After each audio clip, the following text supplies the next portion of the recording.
Uma luz que nasce do Evangelho e entra no coração dos humildes. Palavra e Mistério. Apresentação: Dom Messias dos Reis Silveira, Bispo da Diocese de Teófilo Otoni, Minas Gerais.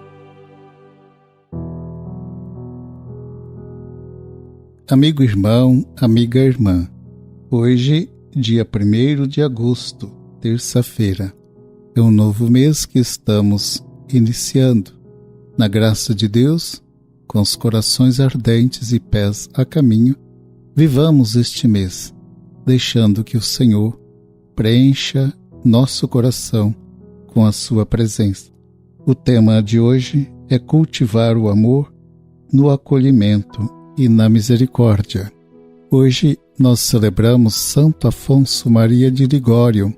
Ele é bispo e doutor da Igreja. Ele viveu de 1696 até 1787.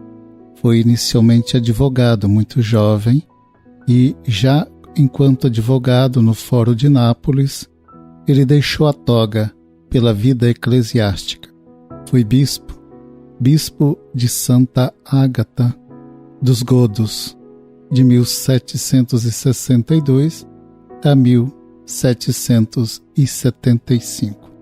Ele é o fundador da Congregação do Santíssimo Redentor, os missionários redentoristas que tanto conhecemos, aqueles que cuidam do santuário de Nossa Senhora Aparecida e estão presentes em tantos outros lugares, e que pregam as missões redentoristas nas comunidades e paróquias. Afonso empenhou-se com grande zelo nas missões para o povo.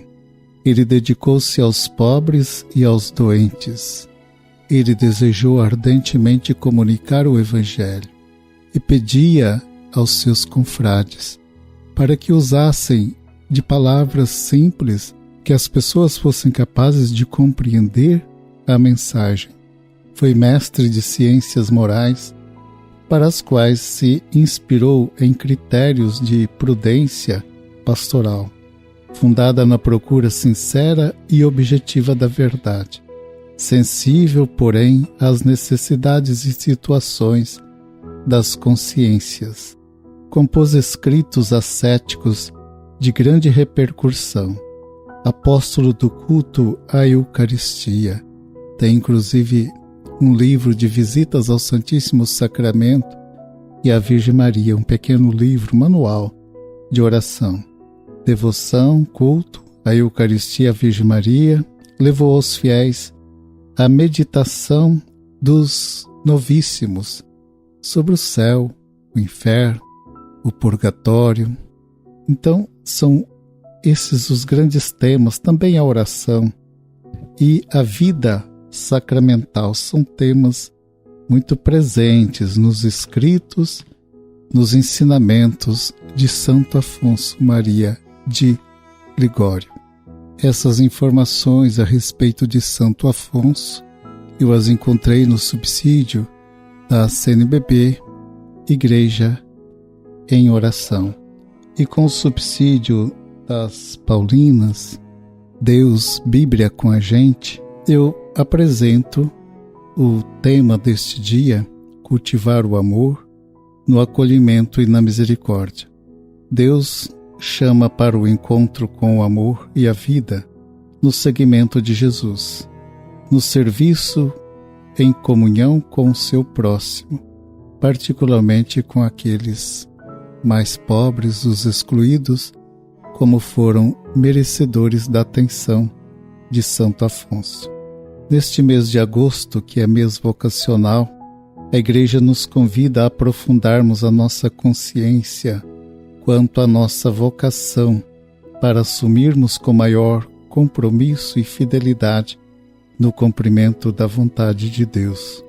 A vocação não é apenas do padre, do bispo, das religiosas, dos religiosos, mas todos os batizados são vocacionados, e é dos fiéis batizados que Deus chama alguns para vocações específicas.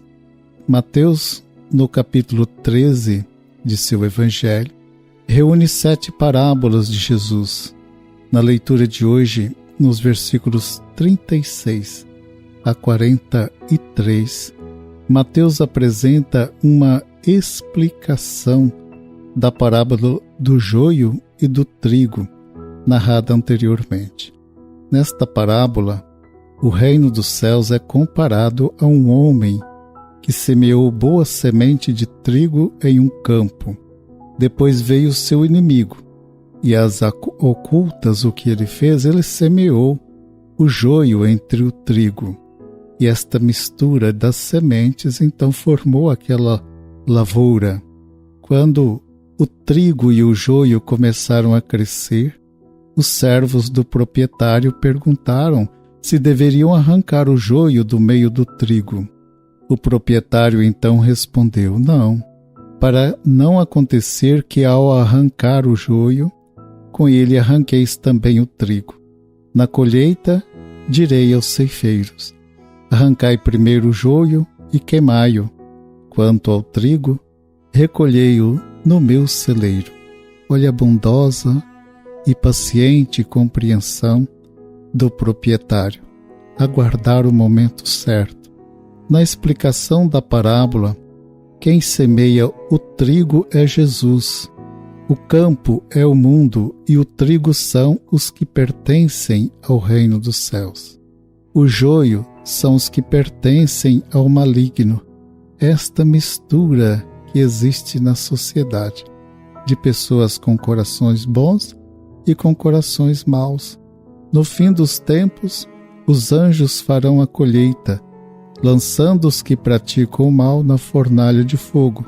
Então os justos brilharão como o sol do reino de seu Pai. Há um consenso de que estas explicações de parábolas são elaborações das comunidades tardias que se formaram após o ministério de Jesus.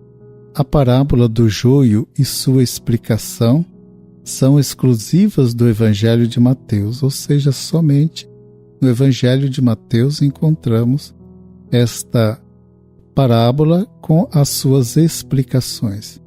Ela tem um sentido escatológico e apocalíptico. O que isto significa? Ela fala mais do juízo final do que do reino que está aí presente entre os discípulos. Fala mais do final dos tempos. A escatologia apocalíptica tem a sua origem no Antigo Testamento, dia de vingança de Javé sobre os inimigos de Israel, e é impregnada de discriminação e violência, destoando da prática misericordiosa de Jesus. Desta parábola do joio, podemos aprender a não condenar e discriminar ninguém, pois se assim fizermos, cometeremos injustiças e nos afastaremos de Jesus, que nos revela o Deus do amor misericordioso, cuja vontade é que todos tenham vida plenamente. Portanto, não compete a nós julgarmos as pessoas, condenarmos as pessoas. Estamos aí, no mundo, na sociedade, vivendo, participando, e o joio e o trigo também está aí crescendo junto. Mas nós vamos pedindo a graça de Deus de termos um coração melhor, convertido, aberto aos valores do reino. Jesus nos comunica este amor misericordioso que nos transforma e nos insere na vida eterna. Somos diariamente transformados pela misericórdia do Senhor. Amigo irmão, amiga irmã, o programa vai chegando ao final. Eu espero poder encontrar cada um de vocês no próximo programa. Fiquem com a paz e a bênção de Deus.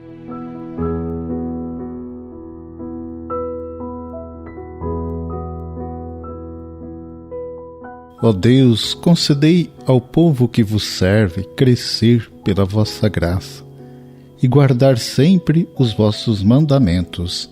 Por Cristo nosso Senhor. Amém. Abençoe-vos o Deus Todo-Poderoso, Pai, Filho e Espírito Santo. Amém.